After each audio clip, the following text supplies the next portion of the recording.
On this, the UAE's 16th National Environmental Day, we welcome the International Fund for Animal Welfare's new president and CEO, Azzedine, who's here to tell us what's needed to protect animals around the planet. Thank you so much for joining us. Thank you for having me. Our pleasure. I know it's been a whirlwind trip for you. I wanted to begin by asking you about the trade in ivory. Yeah. It's amazing to think you've been fighting this for decades. It really is still a major issue. It's a growing issue. So how do you try and take on this surge in demand for the white gold, particularly from places like China and right across Asia? You know, we're trying to look at it holistically. We concentrate on the source countries. So those are the countries in Africa, East Africa, Southern Africa, and particularly West and Central Africa, which is experiencing just an absolute massacre of elephants. The second thing we focus on is transit. So we look at how is the ivory moving from Africa to ultimately the end user country, which is the Chinese.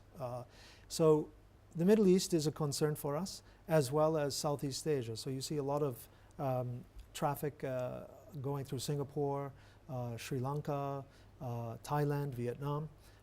And so we have offices in those places. And we know that unless we focus on those three things, we in fact won't stop the trade.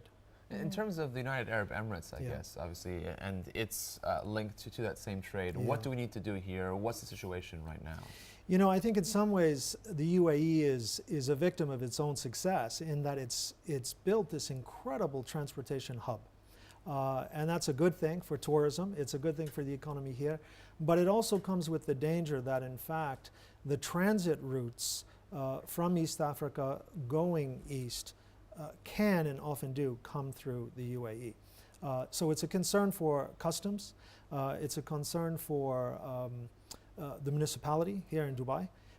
It's also a concern for the private sector because you have airlines, smugglers use all sorts of ways to get things through using courier services, etc. So we focus on training, awareness, and our relationship with the police and Interpol.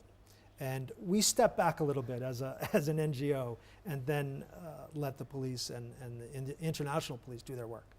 I guess, how do you find that balance, I guess, between the prevention and sort of dealing with the situation once it's happening? Obviously, you mentioned in Dubai, the UAE certainly is a major re-export hub. How do you try and stop it, the trade coming here before it begins? One thing is to reach out to tourists. So when you look at the volume of tourists going to countries that have wildlife products like ivory, the first thing they need to know is it's forbidden. They shouldn't have it, they shouldn't buy it. But they often don't know that. So you have a lot of workers, for example, coming through who work for large Chinese firms. We're also concerned with people shipping it through diplomatic pouches and carrying it on their person. So one of the things that we do is, believe it or not, dogs can be trained to sniff out ivory. Wow. And that's something that they do in Kenya. But we've also developed Chinese language materials, which we work with the Embassy of Kenya.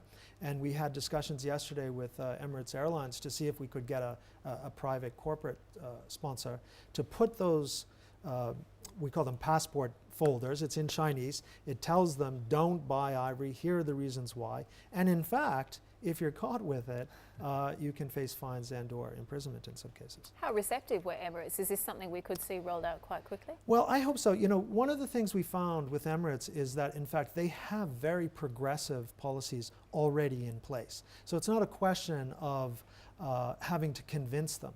But what we would like to see is them take the lead, as they have done in their own sector, to really publicize what it is that they do. They won't take ivory, for example. They won't transport ivory. All of the species that are on Appendix 1, which means no trade, even if they have a certificate, they told us they won't transport it. So that's a great thing. Some of the larger cargo issues really have more to do with customs and what are the procedures in place. Emirates told us that they have some very good procedures in place in terms of training. I think that one of the things we've asked them to do is to share their expertise with us and perhaps join join in the wildlife enforcement networks that we're developing. Absolutely. Yeah. I wanted to touch on another conservation issue, which we do face here in the region and indeed internationally, that of shark conservation. I know there was a recent shark conservation workshop in Yemen. I was wondering if I could get your thoughts on that and where we stand. Sure. Sharks are an incredibly important issue, particularly in the region. And this, again, where UAE, it's really a question of re-export. The sharks are not coming from UAE waters. If they were, every shark would be already gone. So a lot of it is coming from Red Sea, Yemen in particular. So the workshop, to tell you the truth, it was supposed to focus on fishermen, awareness, letting them know about the threat to sharks. But it turns out that the Yemeni government was very, very supportive. But they asked us for a few things. The first thing was they simply don't know what the catch is. They don't know the numbers, they don't know the species, and so they've asked us to undertake a study to try to look at what species they're landing. The second thing was the smaller fishermen are facing incredible competition from large commercial fisheries. In some of the species, like the hammerhead, are fish that are swimming together, so they can be taken quite easily.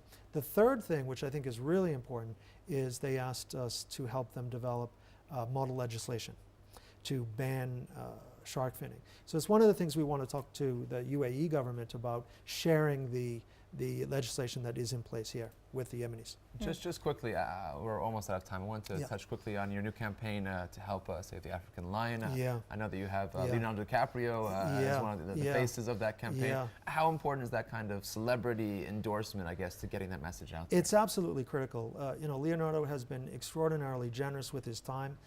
Getting the lion listed as on the Endangered Species Act in the United States, very, very important. Celebrities can reach out to literally hundreds of thousands of people, and they can make things like this cool. So it's marketing. It's marketing, and it's really important. And in his particular case, he is very, very devoted to the cause. Yeah. Absolutely, Fantastic. just what we want to hear. Get the message out. Azzedine, I know you're often at Airplay again tonight. Thank you for making time for us. Well, really thank you. appreciate it. Yeah, my pleasure. Thank you so much. Thank you.